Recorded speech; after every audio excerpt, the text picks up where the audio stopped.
हाँ बीबी जी, सब काम हो गया। ये लीजिए आपकी चाय। अरे बीबी जी, 2 कप चाय काहे बनवाया? साहब तो चाय पीते ही नहीं है। बताए, ये तुम्हारे लिए। बैठो मेरे साथ अरे चाय बीबी पियो। जी, आप भी ना, आप बहुत अच्छी हैं, हमारे बारे में बहुत सोचती हैं आप। पी के बीबी चले जी, जाना। हम धोकर हम जाएंगे। पूजा, पूजा, एक बार आवाज देने से सुन नहीं सकती है? हम जाके देखें क्या? नहीं, मैं देखती हूँ। तुम चाय पी के चले अरे जाना। कहाँ मर गई, सुनाई नहीं दे रहा है तुझे? जल्दी आ वरना आज तेरी खैर नहीं, आज तेरी खाली धेड़ दूंगा। बहुत दिनों से तुझे मार नहीं पड़ी है ना, इसलिए तेरा मन बढ़ गया है। तू आ, आज तू आ इधर। देखो मैं क्या है ये सब, कहाँ है मेरे सामान? इतनी अच्छी है और ये साहब जब देखो तब उन्हें डांटते रहते हैं। अरे विद्या, तुम यही हो? जी हाँ बीबी जी। हाँ। नहीं, मैं ये सब। ठीक, हाँ। बीबी जी, वो आपके गाल पे। अरे वो कुछ नहीं, वो मैं गिर गई थी। आप जाइए, आप तुम जाओ, ठीक है तुम बीबी, कल आना। हम चलते हैं। जी। समझ में नहीं आता ये पढ़े लिखे लोग इतनी जाहिलों वाली हरकत कैसे करते हैं, और ये पढ़ी लिखी औरतें इतनी डरपोक क्यों होती हैं। विद्या, विद्या सुनो। हाँ जी जी। ये कुर्ता तुम हमेशा क्यों पहनती हो? अरे वो जीजी, हमको यही अच्छा लगता है, एकदम पूरा वो क्या बोलते हैं, कंफर्टेबल होता है। 2 सूट है, एक धुलते हैं, दूसरा पहनते हैं, दूसरा धुलते हैं, फिर पहला मैं पहनते हैं। तुम्हारे लिए नया कुर्ता खरीद दूं? अरे नहीं नहीं जीजी, हम ठीक हैं। ठीक है, कल आ जी जाना। जी ठीक जी है जी, हम आते हैं जीजी, कल आ जाएंगे, सुबह 9 बजे आ जाएंगे। हाँ हाँ, कल 9 ठीक बजे है आ जीजी। जाना। हाँ हाँ जीजी, छोला चावल बना दिए, और कुछ बनाना है? सलाद काट दिया? हाँ हाँ, सलाद वलाद सब काट दिए हम। ठीक है। ये देखिए यहाँ ना, ये टेबल हमेशा गंदा हो जाता है, हम साफ कर देते हैं। ठीक है, ऐसे ये लो। ये क्या जीजी? हमारे लिए कुछ नए कुर्ते, हमें पसंद आया तो हमारे अरे लिए। आप बिना मतलब इतनी मेहनत, हमको नहीं चाहिए था। कोई बात नहीं, रख लो। हमको यही कपड़ों में अच्छा लगता है। हम इतना अच्छा कपड़ा हम क्या करेंगे अरे बताइए, बड़ी रख के दीदी का खराबी हो गिफ्ट जाने समझ वाला के है। रख लो, इतना अरे मत सोचो। जीजी, रख लो। अच्छा वो क्या बोलते हैं, थैंक यू। हाँ ये दीजिए, हम साफ अरे कर। जीजी, आपके पति क्या करते हैं? ये तो मुझे चोट लग गई थी, उन्होंने कुछ नहीं किया। जीजी हम पूछ रहे हैं वो काम काज क्या करते हैं? वो उनका बिजनेस है, हमारा कंप्यूटर्स का बिजनेस है। और ये सब? ये तो किचन में चोट लग गया था बस। विद्या, तुम्हारे पति क्या करते हैं? तुमने कभी उनके बारे में नहीं वो बताया? पता नहीं क्या करता है। जब शादी किए थे तब बहुत अच्छा था, पता नहीं उसके बाद दारू पीने की आदत हो गई। जब आता था रोज बवाल, गाली गलौज, चिल्लम चिल्ली, पूरे मोहल्ले में तमाशा किए रहता था। भाई हम सुनते रहते थे, हमें लगता था चलो एक ना एक दिन ठीक हो जाएगा, ठीक हो जाएगा, ठीक हो जाएगा। फिर एक दिन उसने हमारी बच्ची के सामने हम पे हाथ उठा दिया। अब बोलिए, आत्मसम्मान से बड़ा कुछ होता है? हम उसी दिन उसको बोले निकल हमारे घर से। क्या? इतनी हिम्मत कैसे आई? अरे जी, अपने लिए हिम्मत आए ना आए, बच्ची को देखकर ना हिम्मत आ ही जाती है हर माँ को। अरे हम नहीं चाहेंगे ना हमारे बच्चे के सामने ये सब हो, हैं? कल को वो भी अपने ससुराल जाएगी तो सोचेगी पति का मार खाना बहुत नॉर्मल चीज़ है, वो भी मार खाने लगेगी। बस इसीलिए हम उसी दिन बोले तुम जाओ, हम अपना देख लेंगे। तुम्हें डर नहीं लगा? अरे हमको किस बात का डर, हमारी बच्ची हमारे साथ है, अब बस उसके लिए जीना है, उसको कुछ काबिल बना देना है। जीजी तुम ये सिंदूर ये अरे वो लगाती तो हो? मोहल्ले वाले बातें करने लगते हैं फिर, और हमको बोले तो हमें कोई फर्क नहीं पड़ता, हम तो एक कान से सुन के दूसरे कान से निकाल देते हैं। लेकिन हमारी बच्ची को कोई कुछ ना बोल दे बस इसीलिए, और सबको बताए हुए हैं कि वो दूसरे शहर में काम करता है। और का कौन क्या पूछने वाला है, कल 2 दिन में सब भूल जाते हैं, लेकिन लगा रहता है सर पे तो कोई उसके बाद सवाल ही नहीं करता है। हमारी बच्ची दीदी, हम आपको बता रहे हैं, इतनी होशियारी, हमने उसकी ना 7वीं तक की पढ़ाई का पूरा खर्चा उठाया। मतलब 3 जगह 4 जगह काम किया, होटलों में बर्तन वर्तन सब धुले ताकि उसकी पढ़ाई में कोई कमी नहीं चला। उसको हमने अंग्रेजी मीडियम से ही पढ़ाया। लेकिन जीजी हम आपको बताएं, उस बाद मेरी बच्ची ने इतने अच्छे अंक लाए कि सरकार खुश होके उसका 8वीं 9वीं 10वीं का पूरा पढ़ाई का खर्चा सरकार उठा रही है। और आपको पता है जीजी, अरे वो नहीं होते हैं समाज सेवक वाले ये भी बोले कि आपकी बेटी पढ़ने में नहीं पढ़ाने में भी अच्छी है, उसको बस उसका 10वीं पूरा करने दीजिए, हम तो उसको बोलेंगे शिक्षिका बना दीजिए आप। हम बोले अभी नहीं, अभी वो और आगे पढ़े, हम सब कुछ करेंगे जीजी, लेकिन उसको पढ़ाएंगे, उसको एक काबिल इंसान हम बना के रहेंगे, चाहे हमें फिर जो मेहनत करनी पड़े। अरे देखिए बीबी जी, बात करते करते ना हमें समय का होश ही नहीं रहता है। हमारी बिटिया हमसे यही कहती है, हम पूरे दिन बहुत बात करते हैं। हमारी बिटिया अभी स्कूल से आती होगी, उसको लेके हम पिक्चर दिखाने जा रहे हैं आज। हाँ बीबी जी, तो अब काम हम सब निपट गया है, हम अब निकलते हैं। ठीक बीबी जी, हम देखते हैं। अरे बीबी जी, वो कुरियर आया है, ये छोटा सा केक भेजा है किसी ने। आज केक काहे के लिए बीबी जी, कुछ है क्या आज? वो आज मेरा बर्थडे है, जन्मदिन है। अरे जन्मदिन की बहुत बहुत शुभकामनाएं। तो ये केक वो मेरी बहन ने भेजा है, वो अरे हर साल वाह, भेजती है। तो आज तो शाम को बहुत बड़ा पार्टी होगा। नहीं, यहाँ कोई पार्टी नहीं होता, काहे? मेरा बर्थडे नहीं मनाया जाता। तो बीबी जी साहब नहीं आएंगे? नहीं। तो साहब आपको बाहर ले जाएंगे? नहीं, वो अपने दोस्तों के साथ बाहर गए हुए। अच्छा, शायद आप लोग छोटा मोटा अपना केक काट के करते होगे ना। ये केक हम फ्रिज में। नहीं विद्या, मेरा बर्थडे नहीं मनाया जाता। शादी के पहले मैं बहुत मनाती थी, बट अब नहीं। दीदी जी, ये तो आपका खास दिन है, इसको आप मनाएंगे काहे नहीं? क्योंकि अब ना मेरा दिन किसी के लिए खास है, ना मैं किसी के लिए खास हूँ। तुम नहीं समझोगी। दीदी जी, अपने लिए जीना सीखिए, दूसरा कोई आपके लिए आके नहीं जिएगा। एक काम कीजिए, हम अपनी बिटिया को जा रहे हैं पिक्चर दिखाने, आप भी हमारे साथ चलिए। हम छोटे मोटे वो सिनेमा घर में नहीं जाते हैं, हम वो मॉल वाला सिनेमा है उसमें जाते हैं अपनी बिटिया को लेके। चलिए आप भी हमारे साथ। नहीं अरे विद्या। चलिए जीजी। अरे नहीं, तुम लोग आप जाओ। हमको जो नया ड्रेस दिया आज वही हम पहन के जाएंगे। चलिए आप चलिए, आपको हमारी बात कसम है, आप हमारी समझो, बड़ी दीदी मैं बनी है नहीं ना, जा पाऊंगी। अपनी छोटी बहन का बात नहीं मानिएगा। चलिए। वाह, अब यही दिन आ गया नौकरानी के साथ तुम पिक्चर देखने जाओ। बस बेटा, तुम्हारी तुम यही जाओ, औकात है। तुम पूजा, आप अपना ध्यान रखिएगा। हाँ बीबी जी। जल्दी यहाँ आओ। मेरे जूते कितने गंदे, कौन साफ करेगा?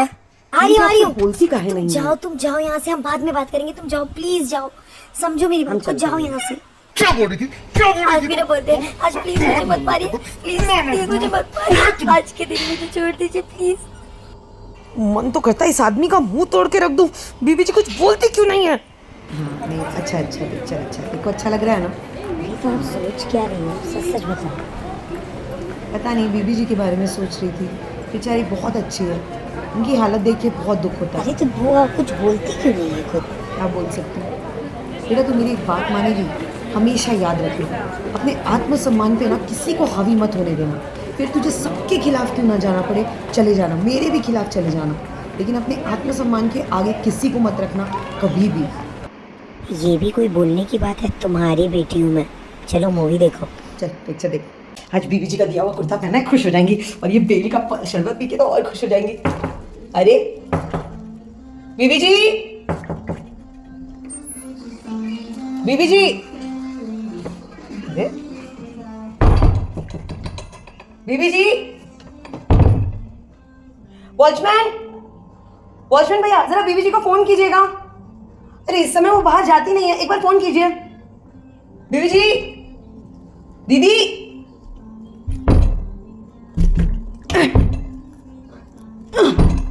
नहीं लॉक है अंदर से, आइए आइए। बीबी जी, बीबी जी, बीबी जी क्या हुआ? बीबी जी, अरे बाप रे इतना खून। वॉचमैन, वॉचमैन फटाफट गाड़ी निकालो, किसी को मदद के लिए बुलाओ जल्दी, डॉक्टर के पास ले जाना पड़ेगा।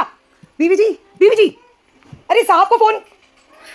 बीबी जी उठिए ना। क्या बोले साहब, क्या बोले? अरे तुम बाजू वाले को बुला लो, किसी को मदद करो, इनको डॉक्टर के पास ले जाना पड़ेगा। डॉक्टर बीबी जी को क्या हुआ है? कौन है? मैं उनकी इधर काम करती हूँ।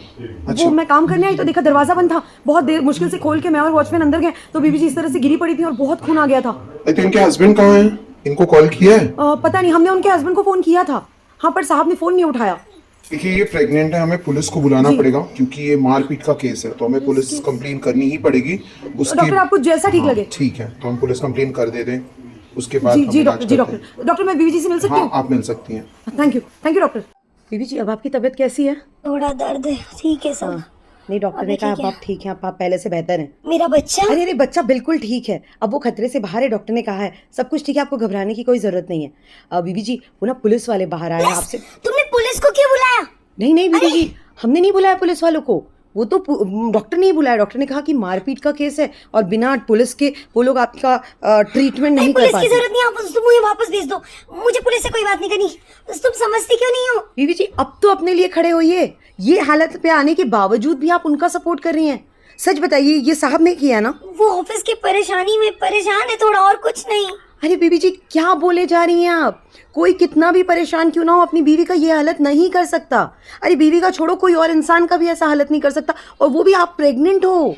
तो मेरे बच्चे से बाप का साया क्यों छीनना चाहती हो? उसे परिवार नहीं मिलेगा। बीबी जी ऐसे परिवार से तो परिवार के बिना ही वो बच्चा बड़ा होगा तो खुश रहेगा, और आप अगर आज चुप रही ना अपने लिए, तो आज आपकी जो हालत है ना, कल आपके बच्चे की वही हालत होगी। और इस हालत की जिम्मेदार भले ही साहब हो, लेकिन उसके हालत की जिम्मेदार सिर्फ और सिर्फ आप होंगी। ऐसा नहीं होगा, तुम नहीं समझ रही बीबी हो। जी घबराना बंद कीजिए, अपने आप को एक मौका दीजिए। मैं कुछ नहीं बोल पाऊंगी। मैं पुलिस को अंदर भेज रही हूँ, अब बाकी आपकी नहीं, मैं मर्जी नहीं है। बोल पाऊंगी। वाह, तेरी इतनी हिम्मत बढ़ गई है, तू पुलिस को बुलाएगी? तुझे क्या लगता है तू जो बोलेगी पुलिस वो मान लेगी? मैं इतना बड़ा बिजनेसमैन हूं, तुम्हें पता है मेरे पास कितना पैसा है। अरे 2 मिनट में पुलिस को चुप करा दूंगा। कोई एक तेरी मिनट, मैं यहीं खड़ी हूँ, घर में भी जो होता था ना उसकी भी चश्मदीद गवाह हूं मैं, और अब जो हो रहा है ना, अब जो आप उनको धमका रहे हो ना, उसको भी मैं देख रही हूँ, और मैं पुलिस को अपना बयान जरूर दूंगी। तेरी बात सुनेगा कौन? आप उसकी घबराइए मत, डॉक्टर्स के पास सारा सबूत है किस तरह से उनके साथ मारपीट हुई है और क्या हुआ है। तो मैं तब था ही नहीं घर पे, तू साबित क्या कर लेगी? जब मैं बीबी जी को यहाँ लेके आई ना, तो मेरे साथ बिल्डिंग का वॉचमैन भी था, और उसने ही मुझे बताया कि आप थोड़ी देर पहले ही बस बाहर निकले थे और आप बहुत गुस्से में निकले थे, और वो क्या कैमरा लगा हुआ है। इतने पढ़े लिखे नहीं है हम, लेकिन इतना समझ तो है हमें। बेबी, बेबी तुम मुझसे नाराज हो, मुझे डांट लो, मुझसे झगड़ा कर लो, पुलिस को इन्वॉल्व क्यों कर रही हो? अरे ये नौकरानी को क्या पता, ये जानबूझ के हमारा घर तोड़ना चाह रही है। तुम मेरी बीबी जी बात इनकी सुनो। बातों में मत आइएगा, वो आपको फिर बहलाएंगे फुसलाएंगे और घर जाके आपकी फिर वही हालत करेंगे जो अब है। मैं कसम खाता हूँ आज के बाद ये गलती नहीं होगी। मुझे एक मौका दे दो प्लीज, हम इतने सालों से साथ में हैं। तुम एक नौकरानी की बातों में आके मुझे जेल पहुंचा दोगी, हमारा रिश्ता खत्म कर दोगी। होने वाले बच्चे के बारे में तो सोचो। मैं इंस्पेक्टर साहब को भेज रही हूँ, आपकी मर्जी। इंस्पेक्टर साहब, आप बीबी जी से बात कर लीजिए, लेकिन आपसे एक दरख्वास्त है, आप साहब को पहले रूम से बाहर निकाल दीजिए। वो अगर कमरे में रहेंगे ना तो बीबी जी डर के मारे कुछ बोल नहीं पाएंगी। ठीक है, प्लीज। ठीक है। जी सॉरी, आपको यहाँ से बाहर जाना पड़ेगा, हमें सिर्फ पेशेंट से बात करनी है। विद्या आप यहाँ रहिए, एक वो लेडी रहेगी तो उन्हें भी कंफर्टेबल रहेगा। हाँ मैम, आप बताइए। सर, आज मैं जो कुछ भी कहूँगी सच कहूँगी।